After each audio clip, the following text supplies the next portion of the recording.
Okay, story time, stick with me. So I saw a video this white woman made, and she said that she used to be one of those women who used to say that everything ain't about racism, everything ain't about slavery, until she started to do some research for herself. She said once she started doing that research, she found a lot of laws that were put in place specifically for black people that kept them locked up out of certain neighborhoods. It's just a typical white man making laws just to make sure black people couldn't excel. That's just what they did. They burned, they lied, XYZ. Now, she said that she started to have uncomfortable conversations with herself and other people. And this reminded me of a conversation that I had.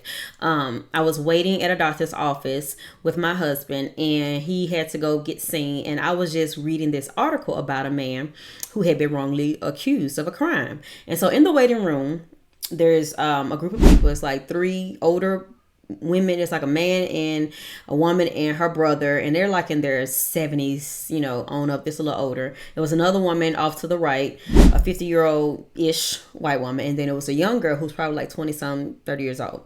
Anyway, I wrote about the story on Facebook, so I'm just going to read what I wrote, and then, I'm going to give y'all some history.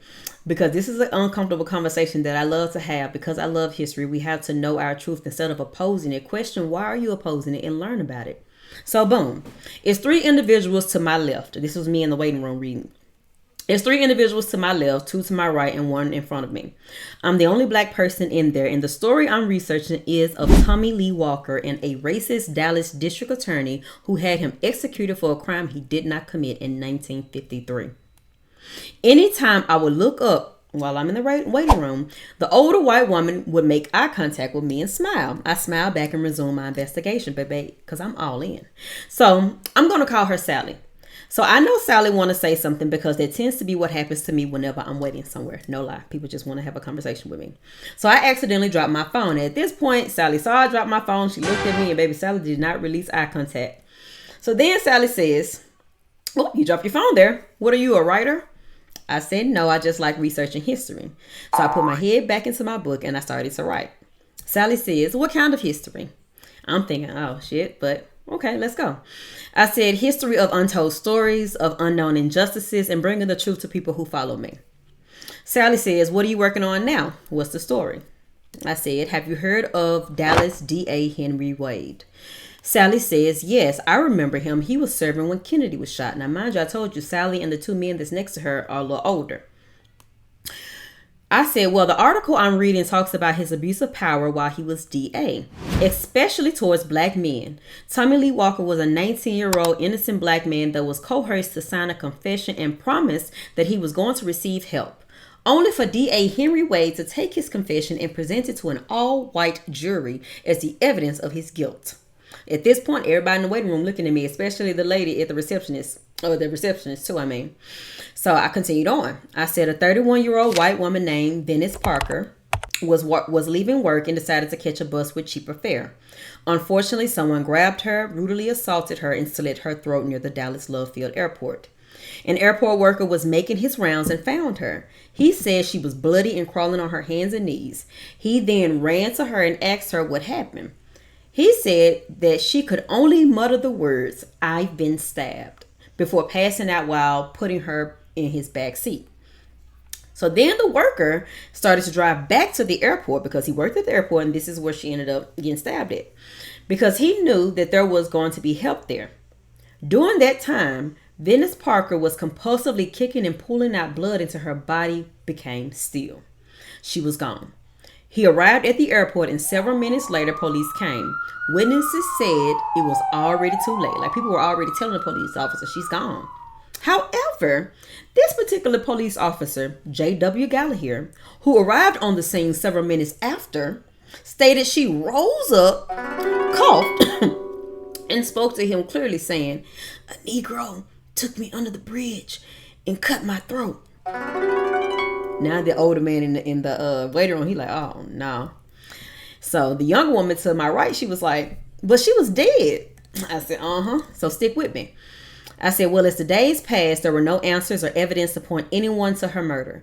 More than 100 reports came from white women claiming they saw a Negro prowler in the area, peeping through their windows and creeping around looking suspicious. Due to this, D.A. Henry Wade decided to round up more than a dozen black men to ease the public's white tears. In doing so, hysteria reigned. Gun shop shelves were emptied out. The request for large dogs, because remember they used to breed them to hunt us. A request for large dogs from the pound increased, and terror began to reign in black neighborhoods by those good old boys that just needed a reason to hunt a nigga down. Years pass and there are no leads. They arrest Tommy Lee Walker in 1956, a 19-year-old who was awaiting the birth of his son the night Venice Parker was murdered.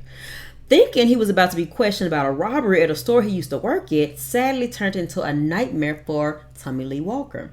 He was kept, interrogated, and lied to, only to confess to a crime that he did not commit. He said he saw the Dallas officer beat a black inmate so badly that he knew that he would do the same thing to him if he did not do what they said.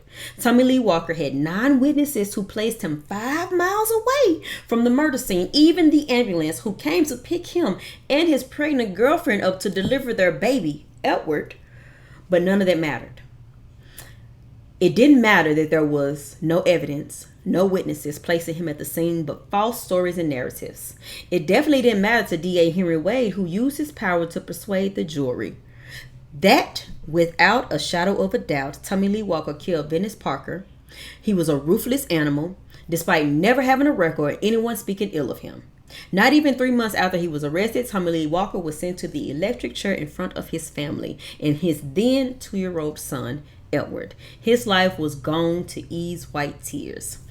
I said his story is one of so many. Now, do you have anything to say why the sentence of law should not be pronounced against you? Will you repeat yourself again, sir? I say, do you have anything to say why the sentence of law should not be pronounced against you? Yes. Well, say it.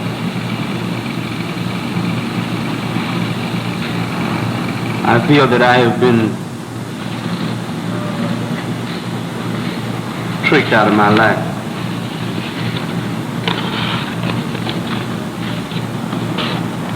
There's a lot of other people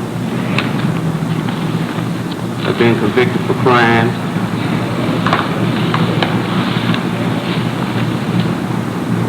that committed and was turned loose. I haven't did anything, and I'm not being turned loose.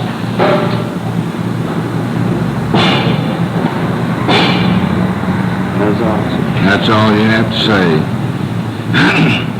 It is the order and judgment of this court that you, Tommy Lee Walker, who has been adjudged to be guilty of murder with malice, and whose punishment has been assessed by the verdict of the jury and the judgment of the court at death, shall be taken by the sheriff of Dallas County, Texas.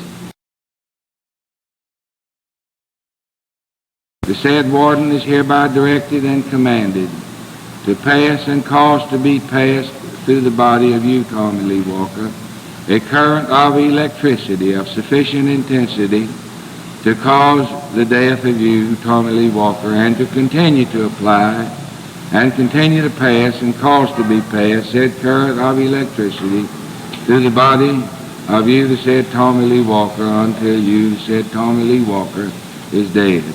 Henry King, Judge of the Criminal District Court, Number 2 of Dallas County, Texas.